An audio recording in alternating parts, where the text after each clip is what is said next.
G'day everyone, it's Jumbuck at work here, and this is how I was transported to another world in a 4X game with my smartphone. It's also known as the Isekai mod for Conquest of Elysium 5.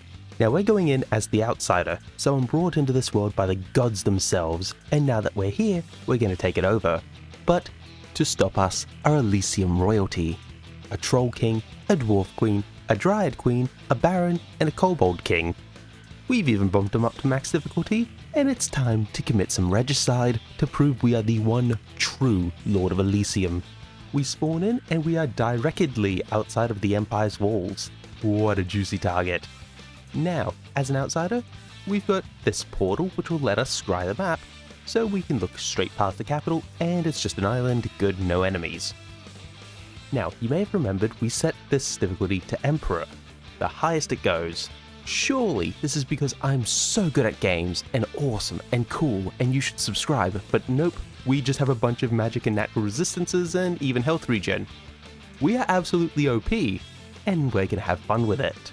We can start our adventure and this unlocks our rituals. Once we get enough relics from subjugating Elysium, we can summon some special units. We also have our Princess Knight here, and together we will enter the trade district. Now 2 people sieging the capital sounds like a terrible idea, but trust me, it's gonna work out. We start by summoning a knight and mind controlling a crossbowman who is quickly shot to death by his own men.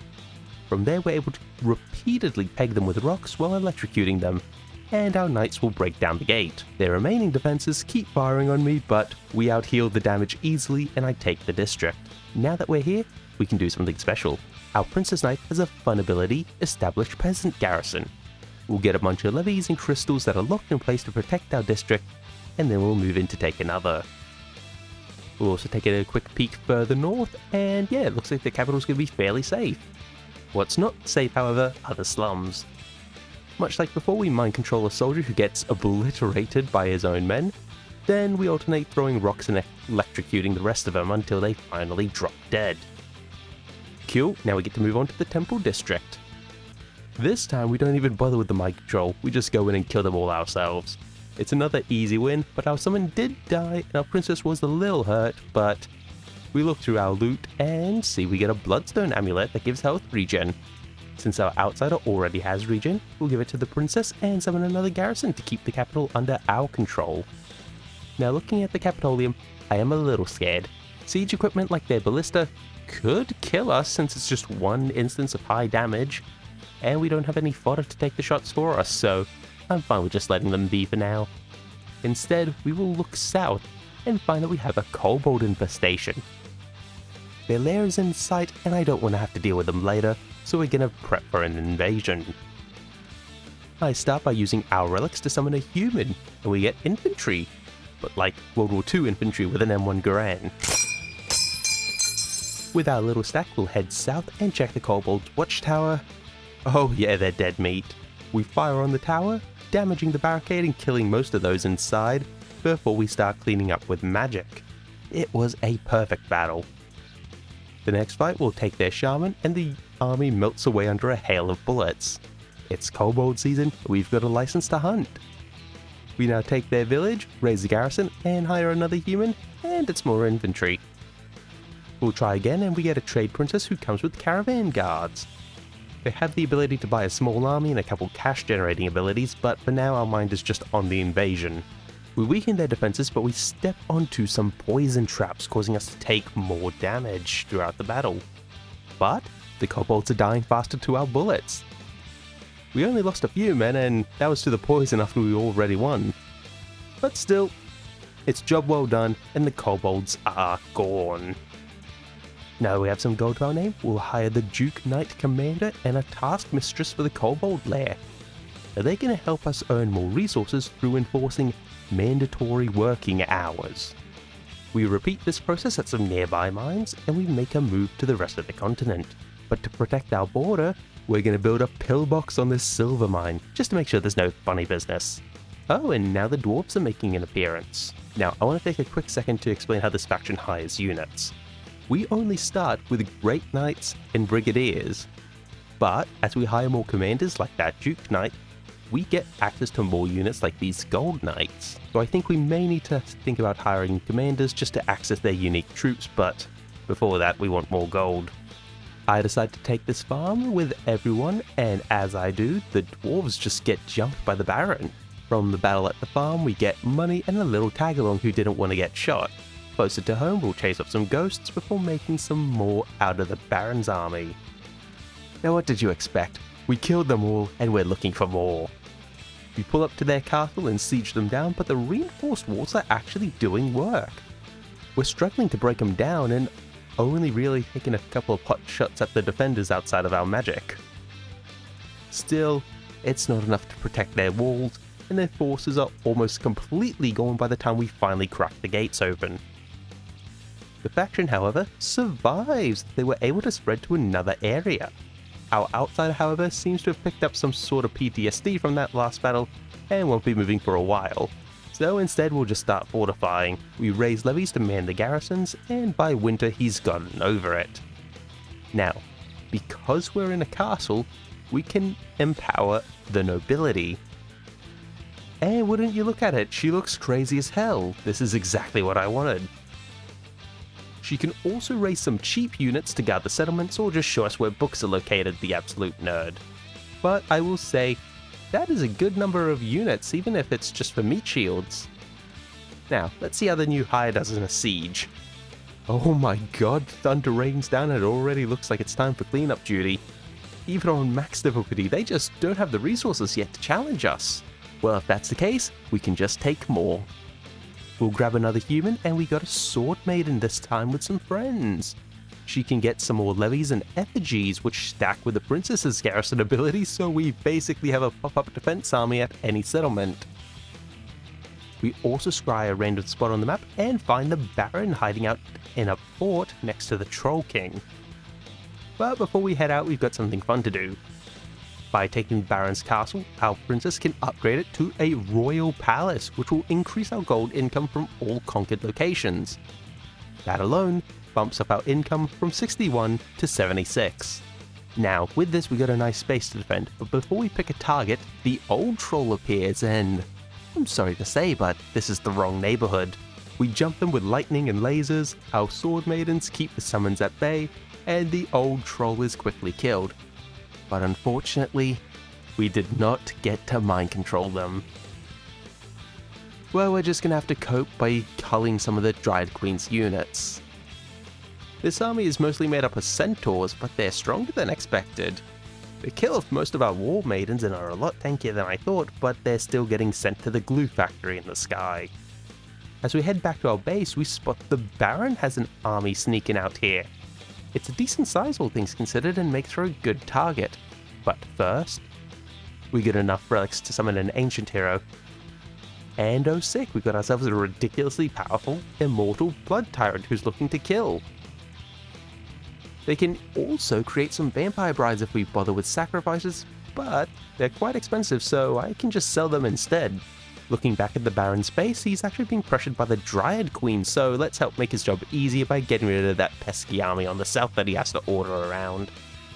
The true ancestor rushes to the front line to show off their charm and fear magic, while our noble puts them to sleep, and everyone works together to put them down. The only survivors of that fight are the defectors. We also see a dark wizard commander, so we may as well have someone in the city. With that, we'll head further south, taking villages and fortifying them with garrisons and pillboxes. Now, the Dryad Queen is making herself a bit of a target, so we'll face off. And also, by the way, I know I can merge these commanders into one army, but since so many of them have rituals, I would have to keep adding and removing them, and it's just easier to move them like this. Now, we'll send our team in to fight the Queen's army, who get absolutely obliterated in a single turn. And speaking of obliterated, one of our towns get attacked by a solar eagle. It burns our levies and tears through them, up until our effigies were able to cast fear on the bird, and it gets brought down. I'm actually surprised we took that one. I'm also really surprised that the Baron is officially dead, killed by the Dryad Queen's hands. Well, in that case, we'll keep hunting these pests, and damn, they just jump at them no matter what. Still, it's an easy fight for us. We're able to replicate it with nearby enemies. Wait, what the hell, there's a dwarf up here. Okay, we'll hire some Pegasus Knights to rush him down in a drive-by. and our infantry will get some grenadier squads. Oh, and look at that, we've run into an army that I did not bother checking ahead of time. This is a crazy army, and it'll be a good test at what we can actually do. We'll steal a bear and send a deer fleeing through their lines. Our magic is going great, but the centaurs are still a problem for us. We lose most of our charmed units, and even so, our commanders are standing tall. We're just hunting them down, and yeah, that's a massive victory for us.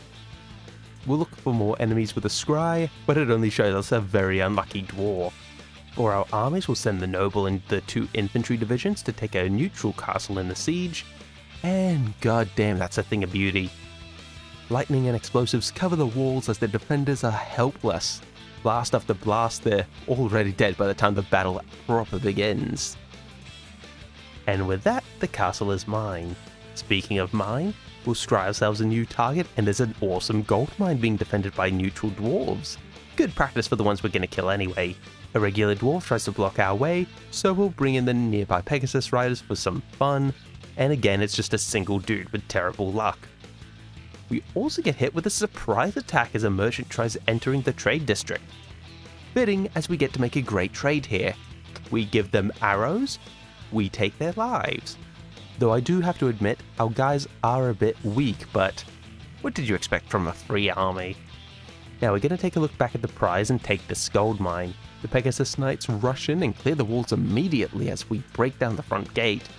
The Queen really does nothing to stop us, and we kill everything in mere moments. Gives us plenty of hope for our battle against the actual Dwarf Queen faction. We set up a little garrison, which is kinda disappointing, so we'll just leave the Pegasus Knights here to defend, and we'll move back to our King's Castle. But why head back? Well, that's because we can now use our Hero's Journey, which, since we're in a King's Castle, is half price. Now, that is going to give me an absurd upgrade. I'll start off by swapping some spells, and oh yeah, I noticed we actually have enough sacrifices, so sure. We'll give it to the Ancestor and we get more vampires. And yeah, that's about as strong as I expected. Now, the Dryad Queen is the only force I've seen do anything notable so far, so I'm planning to head north and kill the Troll King first. However, it seems like everyone is showing up to this party. I'm honestly worried these dwarves might try taking our mine when I notice we have 88 goblin workers, while they are just 4 drunk dudes. Meanwhile, northwards, we'll take a Dryad farm and even recruit more units than we kill. And with a random scry, we'll spy the Dwarf Queen, and damn it, they were just a little further north before I turned back. Still, I'm going to stick to the plan, kill the Troll King first. The pit was poorly defended, but we still took everyone there, and then we took the port without any bloodshed, which was their last citadel. We also had our old infantry and grenadiers take a neutral castle, and damn, that fire sure is beautiful. Not crazy effective, but beautiful. We then hire a Saintess who gets to build giant statues of me to guard the town. With that sorted, we'll take a trip down to the Dwarven City, spare more units onto the field, and just look as we have so many resources, I don't even know how to spend them all. We finally make it to the Dwarf Queen's front door, and we'll kick it down. They have over a dozen ballistas, but we take control of 3, wasting shots and acting as targets for the others. Still, they'll go down fast and we start losing a lot of our army, only retaliating with the occasional meteor strike until we're finally able to move. But once we can, we quickly move past the gate and kill every dwarf in the base. The walls quickly fall and the last of the ballistas are dealt with. We then call upon a lightning vortex to obliterate the queen. We certainly took some losses, but again, none of our commanders were even close to danger. Now you see, we know the Dryad Queen has a grove right here under the Marble Tower, but since they're on the other side of the continent, they're going to be safe for now. I lied, they were never safe. During our Outsiders upgrade, we gained the ability to teleport our entire army at will. We take the grove quickly and set our eyes on another. This one also falls, but takes a little bit longer so we get time to do cool shit. With this, the world is practically favoring us. Everything has gone out. Wait, what do you mean dead have risen in the gold mine? Oh yeah, shit, I guess they sure as hell did. Our levies are way out of their depth and the Pegasus Knights are getting crushed, and honestly, I just gotta say, they wanted it more. Good on them. In the same vein, however, I really want to kill some dryads. So I'll drop directly on top of them, and we send the Saintess to take back the first grove which I had abandoned. Now, the Saintess and her army are fairly normal, they don't have any crazy units like ours. And damn, the Centaurs are still tanky as hell. They're not going to the glue factory without a fight, and most of our army is getting put to sleep. Then they're beaten in the sleep, and we're actually gonna lose this fight. Disappointing outcome, completely contrasted by our main army just taking these defenders as pets. Still, we will redeem their failure and jump into battle, quickly killing the Centaurs, and damn it, the game's still on. They have armies wandering everywhere, but I just can't see where they've got a citadel. We find batches living in watchtowers that get blasted by lightning, random groups wandering the plains, some just fleeing for their lives. But then I see it. A boat. We scry the nearby island, and we found their port. We're dropping in and let fire rain down upon them before blasting them with electricity, and they are not long for this world. Ooh, we also see their final port. Okay, that's pathetic. And with that meteor, the dryads have gone extinct. We have won. We are the one true ruler of Elysium. No cowards and no pretenders can claim our throne. Because even on the max difficulty, the AI just could not match up to the busted powers of this mod. Still, I hope you guys all enjoyed, and I hope to see you all next time. Have a good one.